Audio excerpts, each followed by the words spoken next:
बातें अधूरी हैं फिर भी जरूरी है।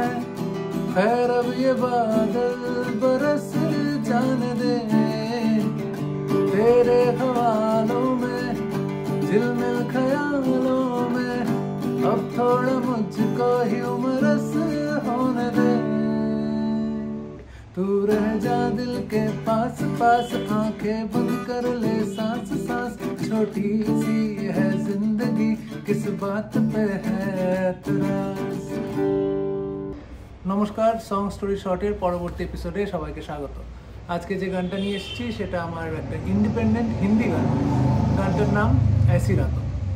ऐसी रातों যখন রিলিজ করেছিলাম আজ থেকে 4-5 বছর আগে, 2021 ওই সময়টাতে, তখন প্রচণ্ড কোভিড। এবং কোভিড আমাদের এখন আমরা সব ভুলে গেছি আর কি, যে কী হয়ে গিয়েছিল। সব থেমে গিয়েছিল এবং সেই সময় বাড়িতে বসে গান লেখা ছাড়া আর কিছু করার ছিল না। এবং সোশ্যাল মিডিয়ার ব্যবহার, ওটিটির ব্যবহার ভীষণ রকমভাবে বেড়ে গেছিলো তখন। এবং আমি আমার বন্ধু বান্ধবদের মধ্যে যেটা লক্ষ্য করতাম আর কি, একটা নিষ্পৃহতা।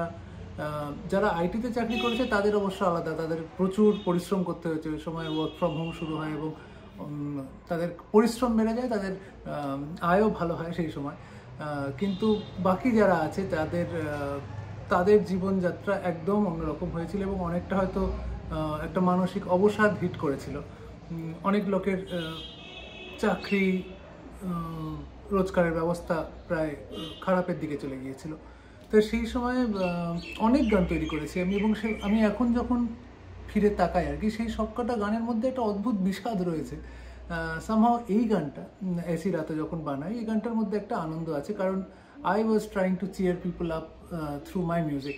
এবার সেখানে কেন হিন্দিতে করেছিলাম, এবার এটার কোনো উত্তর নেই। যে আমি নর্মালি সাধারণত বাংলাতেই গান লিখি, মাঝে মাঝে 2-3টে হয়তো ইংরেজিতে লিখি, কিন্তু হিন্দিতে যে আমি ভাবি বা লিখতে বসি সেরকম নয়। এই গানটার ক্ষেত্রে আলাদাভাবে, মানে যখন আমি সুরটা বুনছি আর কি, তখন কিছু হিন্দি কথাই মাথায় আসে। এবং আমার হিন্দি লেখা একটা স্ট্রাগল, যে শব্দ ফুরিয়ে যায়, আইডিয়া আসে না মাথায়, মানে আইডিয়া আসলেও সেটাকে প্রকাশ করতে পারি না। করতে করতে এই গানটা কোনো রকমে বাঁধি আর কি। এখন অনেক সুবিধা হয়ে গেছে এআই আসার ফলে, যে আমি চ্যাটজিপিটির প্রচুর সুবিধে নিয়ে আর কি প্রচুর ব্যবহার করি হিন্দি লেখার সময় স্পেশালি।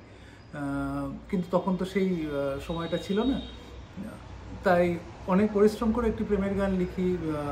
কারণ এইরকম সময়, ডেসপেয়ার, একটা হোপলেসনেসের সময় ভালোবাসা মানুষকে বাঁচিয়ে রাখে। মানে মনের ভেতরটা একটু সবুজ যদি রাখা যায় আর কি, সেই চেষ্টার থেকেই ऐसी रातों। এবং গানটা একটা মিষ্টি প্রেমের গান, যেখানে মানুষকে বলা হচ্ছে যে, পছন্দের মানুষকে বলা হচ্ছে যে উদাস হয়ে থেকো না, কোথাও একটা ভালোবাসা লুকিয়ে আছে, কোথাও একটা আনন্দ, ভালো দিনও আসবে হয়তো। এবং কোভিডের যে সমস্যাগুলো দেখেছি, দীর্ঘদিন, দীর্ঘ রাত্রি আর কি, যে রাত্রিরে অনেকে জেগে থাকছে, ইনসোমনিয়া প্রায়। এবং কারণ পরদিন সকালে তো আবার সেই অনিশ্চয়তা, আবার সেই একটা লম্বা দিন। তাই জন্য ওই একটা লম্বা পিরিয়ড মানুষকে ভীষণভাবে হন্ট করেছে এবং সেটাই আমি ধরার চেষ্টা করেছি। আর আমাকে সাহায্য করেছে আরেক বাঙালি, উপমন্যু ভট্টাচার্য। ও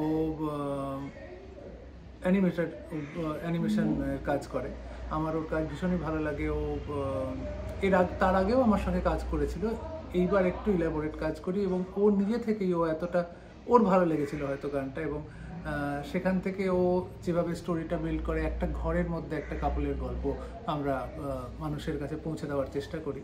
সেখানে দুজন সারাদিনের ব্যস্ততা বলছি, মানে সারাদিনের একঘেয়েমি, সেটা কাটিয়ে ওঠার জন্য কখনো সঙ্গীত কাজে দিচ্ছে, কখনো স্পর্শ কাজে দিচ্ছে, ভালোবাসা কাজে দিচ্ছে। এটাই ফুটিয়ে তোলার চেষ্টা করেছিলাম। সেই সময় গানটা ভীষণ জনপ্রিয় হয়েছিল। অবভিয়াসলি এগুলো তো ইন্ডিপেন্ডেন্ট কাজ, এর নিয়মিত এটাকে প্রচার করা আমাদের পক্ষে সম্ভব হয় না। যাদের গানটা ভালো লেগেছিল তারা অনেকেই জানিয়েছিল, যারা প্রথমবার শুনছেন শুনে জানাবেন কেমন লাগছে। ऐसी रातों সবার জন্য আবার দেখা হচ্ছে পরবর্তী সং স্টোরি শর্টের এপিসোডে।